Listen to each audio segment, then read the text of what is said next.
اعوذ باللہ من الشیطان اللعین الرجیم بسم اللہ الرحمن الرحیم الحمد للہ رب العالمین والصلاة والسلام علی النبی الکریم وعلی آلہ الطیبین الطاہرین المعصومین المنتجبین ولعنۃ اللہ علی اعدائہم من الآن الی قیام یوم الدین آمین یا رب العالمین.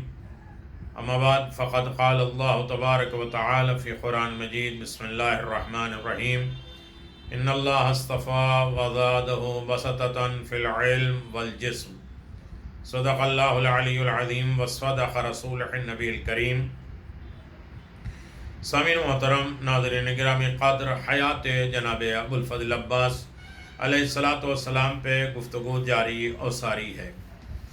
جناب ابوالفضل عباس کے کمالات اور حیات اور ان کے معجزات، ان کی سعادتیں، ان کی خصوصیتیں، ان کا مقام، ان کا رتبہ، ان کا درجہ کیا ہے.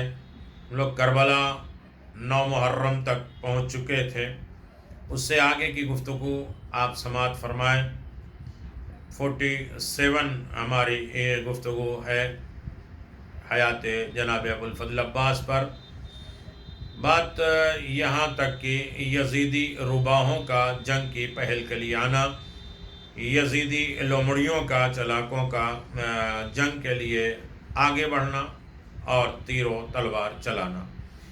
اسد اللہ کے شعر جناب ابوالفضل عباس کی زبان مبارک سے شمر ملعون امن دہی کا دندہ شکن دانت توڑنے والا جواب پا کر واپس گیا اور ابن سعد سے کہنے لگا کہ اب تو تاخیر جنگ برداشت سے باہر ہے. فوراً لشکر کو حکم دے کہ راست ہونے سے پہلے اور ان مدینہ والوں کا قصہ پاک کر دے، تمام کر دے. معاذ اللہ. عمر ابن سعد جو حکومت رائے کے لالچ میں قتل حسین علیہ السلام کا عزم بالجزم کر چکا ہے، فوراً لشکر کو مخاطب کر کے کہنے لگا یا خیلو الہ رکبی والبشرا بالجنہ، اے خدائی سوارو، اپنی اپنی سواریوں کی پشتوں پر جا سوار ہو اور جنگ کی بشارت لو.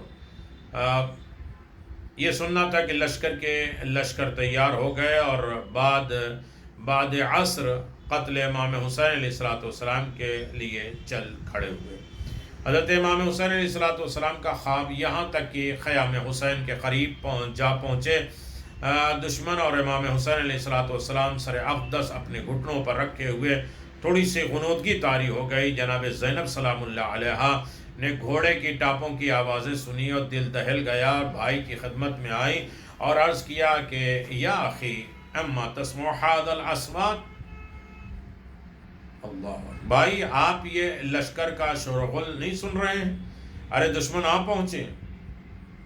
فرفع الحسین راسه فقال انی رأیت رسول اللہ الساعة فی المنام وهو يقول لی انک تروح الینا غدا. یہ سن کر حضرت امام حسین علیہ السلام نے سر اٹھایا اور فرمایا بہن، ابھی نانا رسول خدا صلی اللہ علیہ وسلم اور بابا علی مرتضی اور مادر گرامی حضرت فاطمہ زہرا سلام اللہ علیہا اور برادر محترم امام حسن مجتبی علیہ السلام کو خواب میں دیکھا. وہ تشریف لائے تھے اور فرما رہے تھے کہ اے حسین، تم کل تک ہمارے پاس آ جاؤ گے. یہ سننا تھا کہ حضرت زینب رو پڑی اور آپ نے سمجھا بجھا کر انہیں خاموش کیا. حضرت عباس علیہ السلام کی حاضری، اتنے میں حضرت عباس آ پہنچے. عرض کی بھائی جان، دشمن آ پہنچے ہیں. یہ سن کر آپ اٹھ کھڑے ہوئے اور فرمایا بھائی تم ذرا سوار ہو کر جاؤ اور ان سے مل کر پوچھو کہ تمہیں کیا ہو گیا ہے، خیر تو ہے،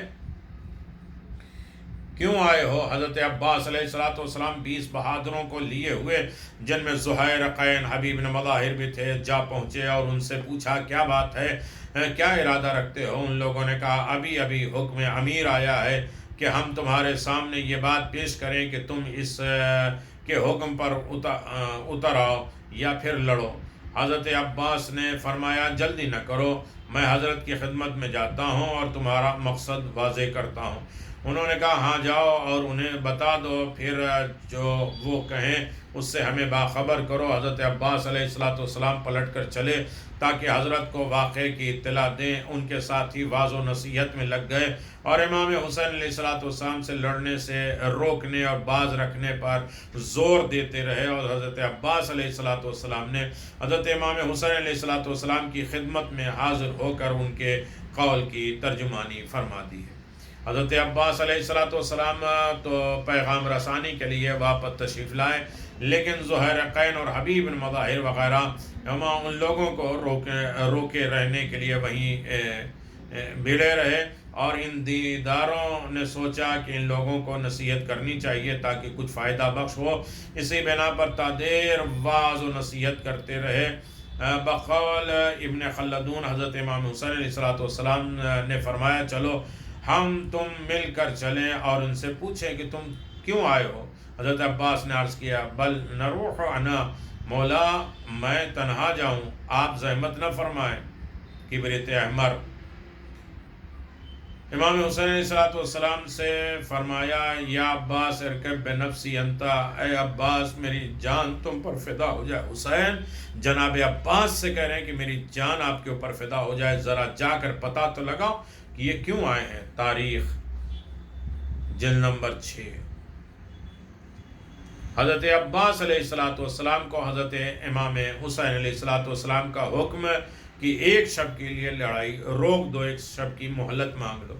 اسد اللہ کے شیر حضرت عباس نے جب آ کر خبر دی کہ دشمن لڑنے کے لیے آئے ہیں اور وہ یہ کہتے ہیں کہ یا تو بیعت کرو، لڑنے کے لیے تیار ہو جاؤ، حضرت امام حسین علیہ السلام نے فرمایا کہ سوال بیعت تو غلط ہے، اب اگر وہ لڑنا ہی چاہتے ہیں اور قتل پر آمادہ ہی ہیں تو اے عباس تم واپس جاؤ اور جا کر انہیں آپ کے رات جنگ سے روک دو تاکہ ہم مناجات اور عبادات وغیرہ میں اسے بسر کریں، پھر کل دیکھا جائے گا۔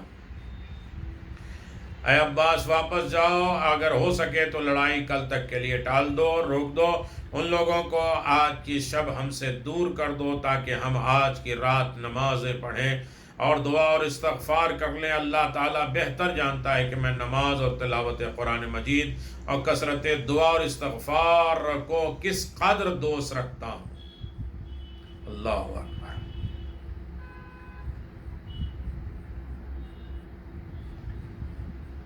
علامہ مجلسی فرماتے ہیں کہ حضرت امام حسین علیہ السلام نے حضرت عباس علیہ السلام کو یہ فرمایا تھا کہ بھائی جاؤ اور جا کر آج ان لوگوں کو جنگ سے باز رکھو، میں آج کی شب عبادات خداوندی کو رخصت کر لوں، اور اب تک تو میں نمازیں، تلاوت قرآن مجید، استغفار، دعا اور دیگر عبادات میں منہمک رہا، اب چاہتا ہوں کہ اس ایک رات کو بارگاہ خداوندی میں تضرع اور مناجات کر لوں۔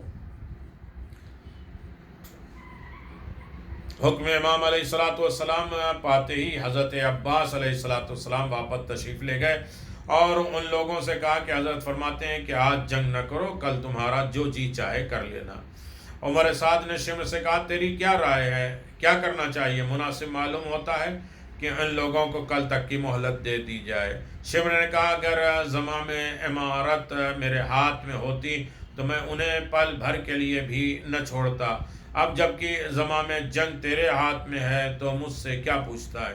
کیا میں کہوں؟ عمر سعد نے کہا کاش میں نے اس امیر کو قبول نہ کیا، اس نے اس امیری کو قبول نہ کیا ہوتا اور اس مصیبت میں نہ پڑتا۔ حضرت ابن طاؤس کہ حضرت عباس علیہ السلام کے اس کہنے پر کہ ایک شب جنگ نہ ہونی چاہیے، عمر سعد نے توقف اختیار کیا، اور اس پر عمر ابن حجاج بول پڑا کہ اللہ تعالیٰ کی قسم اگر یہ لوگ ترک اور دیلم والے ہوتے اور ہم سے اس قسم کا سوال کرتے تو ہم ضرور قبول کر لیتے، یہ لوگ تو آل رسول ہیں صلی اللہ علیہ وسلم۔ اور ان کے بعد لوگوں نے حضرت عباس کے فرمانے کو تسلیم کیا اور جب ایک شب کے لیے روک گئی جنگ، اور دشمن کی فوج کو تیار دیکھ کر حضرت امام عالی مقام کے جانثار بھی تیار ہو گئے اور جنگی لباس اور اسلحے پہن کر خیمے سے نکل آئے۔ حضرت عباس علیہ السلام کا انتظار کر رہے تھے کہ آپ ملعنہ کا کیا جواب لاتے ہیں۔ یہ انتظار کی گھڑیاں عجیب بے چینی سے گزر رہی تھیں۔ عورتوں اور بچوں کا جو حال ہوا ہوگا وہ ظاہر ہے، لیکن فداکاروں اور جانثاروں کے گروہ میں شوق شہادت اپنا رنگ دکھا رہا تھا۔ نہ فکر تھی، نہ تشویش تھی، نہ اضطراب تھی، نہ بے چینی تھی اور نہ بے قراری تھی۔ ہاں، صرف کاشان نبوت کی شمع ضیاء باری کی فکر ضرور سب کو لاحق تھی، اور اہل بیت اطہار کی مصیبت کو دیکھ کر مضطرب اور بے چین تھے۔ حضرت عباس علیہ السلام کے آنے کے بعد سب لوگ اپنے اپنے خیمے میں گئے اور ہتھیار وغیرہ کھول دیے۔ شہید اعظم کتاب۔ حضرت عباس علیہ السلام کی واپسی۔ دشمن سے التوائے جنگ منوا کر حضرت عباس علیہ السلام واپس تشریف لائے اور حضرت امام حسین علیہ السلام کی خدمت میں سارا واقعہ بیان فرمایا۔ حضرت عباس علیہ السلام پلٹے اور آپ کے ساتھ عمر ابن سعد کا ایک پیامبر بھی آیا، ان کا نمائندہ بھی آیا، اور اس نے حضرت کی خدمت میں ابن سعد کا پیغام پہنچایا کہ ہم نے تم کو ایک رات کی مہلت دے دی ہے، اگر تم نے بیعت قبول کر لی تو ہم تمہیں اس ابن زیاد کے پاس لے جائیں گے، اور اگر تم نے انکار کیا تو پھر تمہیں قتل کیے بغیر نہیں چھوڑیں گے۔ اور ان کا نمائندہ یہ کہہ کر واپس چلا گیا۔ جنگ رکنے کا اعلان ہو گیا۔ حضرت عباس واپس تشریف لائے اور بریر نے زبانی پیغام پہنچایا کہ اس کے بعد عمر سعد نے التوائے جنگ کا اعلان کر دیا۔ عمر سعد نے منادی کرنے والے کو حکم دیا کہ اس نے اعلان کر دیا کہ امام حسین اور ان کے اصحاب کو آج کے دن اور رات کی مہلت دی گئی ہے۔ اس اعلان کے بعد ایک شب کے لیے جنگ ملتوی ہو گئی۔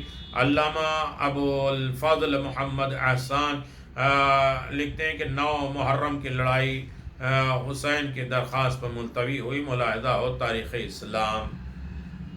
علامہ کاشفی فرماتے ہیں کہ حضرت عباس کے التوائے جنگ کی آواز پر نہ شمر نارا زد شمار امان نیست، اور کہا کہ تمہیں بالکل امان نہیں ہے اور مہلت ناممکن ہے۔ روضۃ الشہداء۔ ایک شب کے لیے جنگ جو رک گئی اس کی غرض کیا ہے؟ حضرت عباس علیہ السلام کی کوشش سے جنگ تو ملتوی ہو گئی، لیکن فطری طور پہ یہ سوال پیدا ہو گیا کہ حضرت امام حسین علیہ السلام نے ایک شب کے لیے کیوں جنگ کو التوا کر دیا، ٹال دیا۔ اکثر مورخین کو تو یہ کہتے ہیں کہ حضرت امام حسین علیہ السلام نے جنگ کو ایک رات کے لیے صرف اس لیے روکنا چاہا کہ عبادت، دعا، استغفار وغیرہ میں رات گزارے اور اپنے پروردگار کے عالم کی عبادت کریں۔ لیکن میں یہ کہتا ہوں کہ حضرت امام حسین علیہ السلام کا کون سا دن اور کون سی گھڑی اور کون سی منٹ اور سیکنڈ ایسا نہیں گزرا تھا جس میں آپ عبادت نہ کرتے رہے ہوں۔ پھر عبادت کے لیے التوا، جنگ کا روکنا اور ایک شب کی مہلت مانگنا، اس کا کیا مطلب ہے؟ مجھے التوا جنگ سے ایسا معلوم ہوتا ہے کہ جیسے امام حسین علیہ السلام کی اس سے کوئی خاص غرض رہی ہو۔ اب وہ خاص غرض کیا تھی اسے تو حضرت ہی جانتے ہیں، لیکن استنباطی جد و جہد سے حسب ذیل وجوہ سمجھ میں آتے ہیں۔ ممکن ہے کہ انہیں مندرجہ ذیل وجہ سے حضرت کی کوئی غرض رہی ہو۔ پہلی وجہ معلوم ہوتی ہے کہ آپ کی شہادت کا دن یوم عاشور ہی تھا، اس سے قبل شہادت ناممکن تھی۔ اگر جنگ ہو بھی جاتی تو آپ اس دن شہید نہ ہوتے اور رات بھر بے چینی میں گزر جاتی، اس لیے آپ نے اس رات کو جنگ میں ملتوی کر دیا۔ دوسری وجہ یہ ہو سکتی ہے کہ جب عمر سعد جنگ کی پہل کے لیے آیا اور لاتعداد لشکر اس کے ساتھ تھے اور اس پر غنودگی طاری ہو گئی، تو حضرت رسول خدا نے خواب میں فرمایا کہ اے حسین، انک راعد علینا غدا، تم کل ہمارے پاس آؤ گے دمت الثاقبہ۔ حسین نے سوچا کہ نانا فرما رہے ہیں کہ تم کل ہمارے پاس پہنچو گے، یعنی میری شہادت کل واقع ہونے والی ہے، اور یہ لوگ آج ہی حملہ کرنا چاہتے ہیں، لہذا چونکہ کل سے پہلے میری شہادت ناممکن ہے، اس لیے آج آپ نے التوا کر دیا، جنگ کو ٹال دیا اور التوا تسلیم بھی کر لیا گیا، ورنہ شمع کی رائے مانی جائے اور جنگ شروع ہو جاتی ہے۔ تیسری وجہ بقول علامہ مجلسی یہ ہو سکتی ہے کہ امام حسین علیہ السلام یہ چاہتے تھے کہ اب تک میں نے عبادت کی دعا کی، استغفار کیا، اب یہ آخری رات اگر مل جائے تو میں مناجات کر کے تمانیت عبادت کو رخصت کر لوں، اور اس کے بعد جو عبادت کا موقع ملے گا اس میں اطمینان و سکون نصیب نہیں ہوگا۔ چوتھی وجہ یہ تھی، معلوم ہوتی کہ حضرت امام حسین علیہ السلام کو یہ خیال تھا کہ پردہ شب میں چراغ گل کر کے اتمام حجت کر لیں اور لوگوں سے کہہ دیں کہ جسے جانا ہو چلا جائے، تاکہ کوئی یہ نہ کہہ سکے کہ حسین کے ساتھ جو لوگ مارے گئے وہ مجبور پھنس کر مرے ہیں۔ یہی وجہ ہے کہ حضرت امام حسین علیہ السلام نے شب عاشور کے خطبے میں اپنے اصحاب سے فرمایا، این محلت برائے شما خواستیم روضۃ الشہداء، کہ ہمیں تمہیں ٹائم دیتے ہیں، وقت دیتے ہیں، جس کو جانا ہو جا سکتا ہے۔ پانچویں وجہ یہ ہو سکتی ہے کہ حضرت امام حسین علیہ السلام نے یہ سوچا کہ آج کی رات مہلت لے کر اپنے اصحاب کی گردنوں سے طوق بیعت اتارنے کا کھل کر اعلان کر دوں، تاکہ وہ لوگ جو بھوک، پیاس اور دیگر شدائد اور تکلیفوں کو برداشت نہ کر سکتے ہوں، راتوں رات چپکے سے نکل جائیں اور میدان جنگ میں نہ جائیں، ورنہ کہیں ایسا نہ ہو کہ رمزگاہ میں پہنچ کر اپنی جان بچانے کی فکر کرنے لگے تو ہماری سبکی ہوگی اور لوگ کہنے لگیں کہ حسین کے ساتھی بزدل ہیں، ڈر گئے۔ چھٹی وجہ یہ ہو سکتی ہے کہ حضرت امام حسین علیہ السلام کی خدمت میں وہ تمام حضرات اس وقت تک نہ پہنچے ہوں جنہیں آپ کے ساتھ شہید ہونا تھا، چونکہ آپ جانتے تھے کہ اس رات کو سب جمع ہو جائیں گے، جیسا کہ بقول مجلسی 30 آدمی فوج مخالف کے، دشمن کے 30 لوگ اسی رات میں حضرت سے ملے، لہذا آپ نے اس موقع کو ان کو وقت دینے کے لیے کہ تم میرے لشکر میں آ جاؤ، اس لیے جنگ کو ملتوی کرنا پڑا، التوا کرنا پڑا اور ایک رات کی مہلت مانگنا پڑی۔ ساتویں وجہ یہ ہو سکتی ہے کہ چونکہ حضرت امام حسین علیہ السلام کے ساتھ شہید ہونے والوں میں حضرت علی اصغر علیہ السلام بھی تھے، جن کی عمر 6 ماہ کہی جاتی ہے، ہو سکتا ہے 6 ماہ پورے ہونے میں ایک رات کم رہ گئی ہو، اور حسین یہ چاہتے تھے کہ اصول قربانی کے لحاظ سے پورے 6 ماہ ہو جائیں تاکہ میری قربانی میں نقص واقع نہ ہو جائے، اس لیے ایک رات جنگ کی مہلت قرار دی۔ واللہ عالم بالصواب، خدا ہی جانتا ہے۔ شب عاشور، اللہ اکبر، جنگ کے التوا کا اعلان ہو چکا ہے، زرد اور آفتاب مائل بغروب، عاشور کی وہ تاریخ رات جس کی قدرت نے قرآن مجید میں قسم کھائی ہے، کالی بلا کی صورت ڈراؤنی شکل میں آ رہی ہے اور دونوں لشکر والے اپنی اپنی قیام گاہ پر پہنچ چکے ہیں۔ التوائے جنگ کے بعد حضرت امام حسین علیہ السلام کو جو سب سے پہلی فکر دامنگیر ہوئی وہ یہ تھی کہ کس طرح اپنے اصحاب کو اس آگ کے میدان اور تیر تبر کی دنیا سے نکال دیں۔ اسی بنا پر حضرت امام حسین علیہ السلام نے شام کے قریب اپنے اصحاب کو جمع فرمایا۔ حضرت امام زین العابدین علیہ السلام فرماتے ہیں کہ میں اگرچہ مریض تھا لیکن یہ سننے کے لیے کہ بابا جان کیا فرماتے ہیں میں بھی جا پہنچا، اور وہاں پہنچ کر میں نے سنا کہ آپ اپنے اصحاب سے فرماتے ہیں کہ میں خداوند عالم کی بہترین ثنا کرتا ہوں، تعریف کرتا ہوں، ہر حالت میں ہر عالم میں اس کی حمد کا فریضہ جانتا ہوں۔ خدایا میں اس امر پر تیری حمد و ثنا کرتا ہوں، اور تو نے ہمیں شرف نبوت ممتاز فرمایا، اور ہمیں قرآن مجید کی تعلیم دی، اور دین کا انتہائی شعور کرامت فرمایا، اور ہمارے لیے کان، آنکھ اور دل معین فرما کر ہمیں شاکرین میں شمار کیا۔ اما بعد، اے میرے اصحاب، میں چاہتا ہوں کہ میرے اصحاب سے زیادہ اور بہتر اصحاب ممکن نہیں ہے، اور میرے اہل بیت سے عمدہ اور لائق اہل بیت نہیں ہے، اور اہل بیت کا امکان نہیں ہے۔ اللہ تعالیٰ تمہیں اے میرے اصحاب و اقبا جزائے خیر دے، مگر میں یہ کہے بغیر نہیں رہ سکتا کہ میں نے تمہیں اجازت دے دی ہے، اور تم سب کے سب میری طرف سے آزاد ہو، اور اس وقت رات کا پردہ حائل ہے، تم کسی طرح چپکے سے نکل جاؤ اور اپنی جان بچا لو۔ میں تمہیں یقین دلاتا ہوں کہ یہ قوم صرف میرا خون بہانا چاہتی ہے، جب یہ مجھے قتل کر لیں گے تو پھر کسی اور کی طرف رخ بھی نہیں کریں گے۔ رات کی ہلکی ہلکی تاریکی میں حضرت امام حسین علیہ السلام نے یہ خطبہ دیا۔ اس خطبے کا سننا تھا کہ حسین کے فدائی بے چین ہو گئے، اور ان کے اضطراب کی کوئی حد نہ رہی، اور حضرت عباس علیہ السلام کھڑے ہو گئے۔ علمدور عباس، حضرت عباس علیہ السلام فوراً کھڑے ہو گئے، دست بستہ عرض کی، ارے میرے سرکار، اے میرے آقا، یہ کیا فرما رہے ہیں؟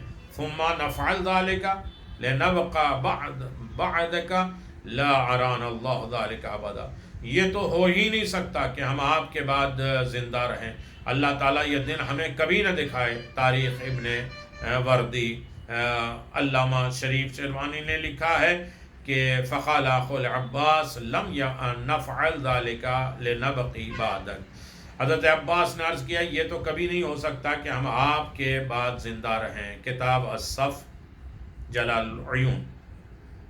مورخین لکھتے ہیں کہ اس جاویدانہ اور دل رہنا ارداش کی ابتدا حضرت عباس سے علمدار کربلا نے کی ہے، اور پھر دیگر حضرات بھی اپنے کمال جذبات کے ساتھ اسی قول کی تائید کرنے لگے۔ کتاب ارشاد مفید۔ چنانچہ حضرت امام حسین علیہ السلام کے بھائی، بیٹے، بھتیجے عبداللہ ابن جعفر طیار کے لڑکے بول اٹھے، اور حضور، ہم تو یہ کبھی نہیں کریں گے کہ آپ کے بعد باقی رہیں۔ خداوند عالم وہ دن کبھی نہ دکھائے جس میں ہم آپ کے بغیر زندہ رہیں۔ حضرت امام حسین علیہ السلام خصوصیت سے حضرت مسلم ابن عقیل کی اولاد کی طرف متوجہ ہو کر فرماتے ہیں، اے میرے بچوں، تمہارے لیے باپ مسلم ابن عقیل کی شہادت کافی ہے۔ فَذْهَبُوا أَنْتُمْ فَقَدْ أَذِنْتُ لَكُمْ، میں تمہیں اجازت دیتا ہوں کہ تم جدھر چاہو چلے جاؤ تاکہ تمہاری جان بچ جائے۔ مسلم ابن عقیل کے بیٹوں نے فرزند کھڑے ہو گئے، اور یہ سننا تھا کہ حضرت مسلم ابن عقیل کے جانباز فرزند اٹھ کھڑے ہوئے، اور خدمت امام حسین علیہ السلام میں عرض کی، سبحان اللہ، اگر ہم چلے جائیں تو دنیا کیا کہے گی، اور ہمارا ضمیر کس درجہ ملامت کرے گا کہ ہم اپنے سید و سردار کے ساتھ ہو کر دشمن سے نہ لڑے، نیزہ بازی نہ کی، تلوار نہ چلائی۔ اللہ تعالیٰ کی قسم، یہ بالکل ناممکن ہے۔ ہم جان، مال، آل، اولاد سمیت آپ پر نثار ہونے کو تیار ہیں، اور آپ کے ساتھ ہو کر لڑیں گے۔ جو آپ پر گزرے گی وہی ہم پر گزرے گی۔ اللہ تعالیٰ اس زندگی کو برباد کرے جو آپ کے بعد ہو۔ اللہ غرض کی اس طرح تمام اعزاء نے دل رہنا جواب دیا۔ اعزاء کے بعد اصحاب جعفر نے حضرت امام حسین علیہ السلام کے خطبے کا جانثار آنا جواب دے کر حضرت کے مطمئن دل کو مزید اطمینان دلا دیا۔ حضرت مسلم نے اوسجا اٹھ کھڑے ہوئے، حضرت مسلم نے اوسجا کھڑے ہو گئے اور عرض کی کہ حضور، یہ کیوں کر ہو سکتا ہے کہ ہم آپ کو چھوڑ کر چلے جائیں؟ اللہ اکبر، مولا، ہم اگر ایسا کریں گے، یہ جناب جعفر کہ اس وقت ان کلمات کے سننے سے ان کے چہرے پہ انوار نبوت آثار ہدایت چمک رہے تھے، اور ان کی اہمیت اور عقیدت بار بار اس پر آمادہ کر رہی تھی، اور لشکر کفار میں جا پڑے، مال اور اسباب کی پرواہ نہیں، ان کی جانیں شکار کر لیں، گویا جوش شجاعت اور فصاحت میں وہ کام کر رہے ہیں جو امیر لشکر اور خطیب منبر کیا کرتا ہے۔ مسلم نے اوسجا کہتے ہیں کہ مولا ہم اگر ایسا کریں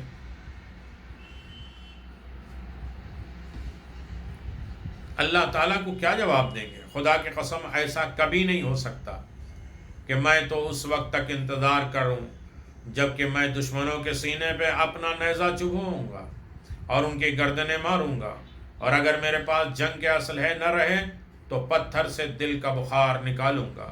مولا اللہ تعالیٰ کی قسم ہم اس وقت تک آپ کو نہیں چھوڑ سکتے جب تک اللہ تعالیٰ نہ جان لے کہ ہم نے امانت رسول صلی اللہ علیہ وسلم کی حفاظت کی ہے اور اپنا فریضہ ادا کر لیا ہے۔ حضور اللہ تعالیٰ کی قسم اگر میں یہ جانتا ہوں کہ قتل کیے جانے کے بغیر زندہ کیا جاؤں گا اور پھر زندہ جلا دیا جاؤں گا، اور اسی طرح میرے ساتھ 70 مرتبہ کیا جائے تب بھی آپ کو نہیں چھوڑوں گا۔ یہ جائے اس وقت صرف ایک بار قتل ہونا، اور پھر یہ شہادت ایک ایسی کرامت ہے جس کا قیامت تک جواب ناممکن ہے۔ اللہ! حضرت زہیر ابن قین کھڑے ہو گئے، اللہ تعالیٰ کی قسم میں اس وقت تک راضی ہوں کہ آپ اور آپ کے اہل بیت پر فدا ہونے کے سلسلے میں 1000 بار قتل ہوں اور پھر زندہ کیے جاؤں اور پھر قتل کر دیا جاؤں۔ سعد ابن عبداللہ ہے، کئی کھڑے ہوئے اور کہنے لگے واللہ ہم آپ کو اس وقت تک نہیں چھوڑیں گے جب تک اللہ تعالیٰ یہ جان لے کہ ہم نے رسول خدا کا حق محفوظ کر لیا۔ واللہ اگر مجھے معلوم ہو کہ میں قتل ہوں گا اور جلایا جاؤں گا، آگ میں بھونا جاؤں گا، پھر میری خاک ہوا میں اڑا دی جائے گی، اور 1 مرتبہ نہیں 70 مرتبہ مجھ سے یہی سلوک کیا جائے گا، پھر بھی میں آپ کے ساتھ نہیں چھوڑوں گا، یہاں تک کہ آپ کی حمایت میں فنا ہو جاؤں، ختم ہو جاؤں۔ کتاب انسانیت موت کے دروازے پر صفحہ نمبر 72۔ اسی طرح تمام اصحاب باوفا نے عرض کی اور شوق شہادت اور جذبہ وفاداری کا مظاہرہ کیا۔ حضرت نے ہاتھ اٹھائے اور ان حضرات کے حق میں دعائے خیر کی اور آواز دی کہ مجاہد فی سبیل اللہ ایسے کب نظر آئے، قیامت ہو جنہیں ایک ایک گھڑی شوق شہادت ہو۔ یہ شوق شہادت رکھنے والے امام حسین علیہ السلام کے اعزاء انصار اور اس کے بعد آپ کے جانثار اور آپ کے اصحاب اس طریقے سے بیان کرتے ہیں کہ لوگوں کے اندر جوش آ گیا، ولولہ آ گیا، اور کسی عالم میں امام حسین علیہ السلام کے چھوڑنے کے لیے تیار نہیں ہے۔ امام حسین علیہ السلام کا ساتھ نہ چھوٹے اور امام حسین علیہ السلام کے ساتھ رہ کر یہ قربانی دیں، اور یہ قربانی کے لیے وہ ہماتن تیار رہے، اور اس قربانی کے لیے انہوں نے کہا کہ 1 مرتبہ کیا، بار بار مجھے قتل کیا جائے، میرے لاشے کو جلا دیا جائے، میری راکھ کو اڑا دیا جائے اور پھر زندہ کیا جائے، پھر بھی ہر جز سے، ہر ذرے سے آپ کی نصرت کی آواز بلند ہوتی رہے گی۔ اور یہ تو 1 مرتبہ قتل ہے، بار بار قتل ہونے کے بعد بھی ہم انکار نہیں کریں گے، اس لیے کہ آپ رسول اللہ کی امانت ہیں، خدا کی امانت ہیں، اور ہم کسی طریقے سے آپ کو محفوظ کرنا چاہتے ہیں کہ آپ محفوظ رہیں، ہماری جانیں چلی جائیں۔ شوق شہادت میں اصحاب حسین تڑپ رہے ہیں، جذبہ وفاداری کا مظاہرہ کر رہے ہیں، اور یقیناً ایسے ساتھی کسی کو نہیں ملے۔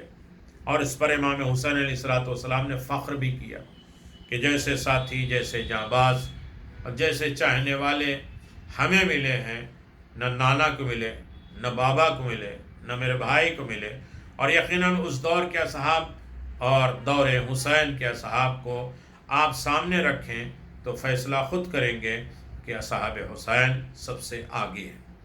اس کے بعد امام مظلوم کربلا نے ہاتھ اٹھا کر دعائے خیر دی۔ حسین جیسا امام کس کے لیے دعا کر دے تو یقیناً وہ ہمیشہ فَيَا لَيْتَنِي كُنتُ مَعَكُمْ فَأَفُوزَ، لوگ تمنا ظاہر کریں گے کاش ہم بھی حسین کے اصحاب میں ہوتے اور ان کے ساتھ قربان ہو جاتے، اور امام زمان ایسے اصحاب کو سلام کرتے، اور یقیناً وہ سلام کے لائق ہیں، فداکاری کے لائق ہیں، جانثاری کے لائق ہیں، اور اہم ترین ہمت اور جافشانی حاصل کرنے والے امام ہیں۔ وآخر دعوانا الحمدللہ رب العالمین، وصلی اللہ علی نبی الکریم وعلی آلہ الطیبین الطاہرین، بفضلک اہل بیتہ الاطہار، داعیا الی اللہ بإذنہ سراجا منیرا۔ ابو الفضل عباس علیہ الصلوۃ والسلام کی شخصیت اور مقام اور رتبہ اور درجہ، کی شب عاشور کے باتیں اور گفتگو آپ کی خدمت میں پیش کی جا رہی ہیں، اور اس کے بعد سلسلہ ابھی جاری اور ساری ہے۔ التماس سے دعا باب الحوائج آپ سب کی تمام حاجات دنیا اور آخرت کو بر لائے، باب حسین تک پہنچا دیں، اور حسین کے در پہ وہی پہنچتا ہے جو عباس اجازت دیتے ہیں۔ السلام علیکم ورحمۃ اللہ وبرکاتہ۔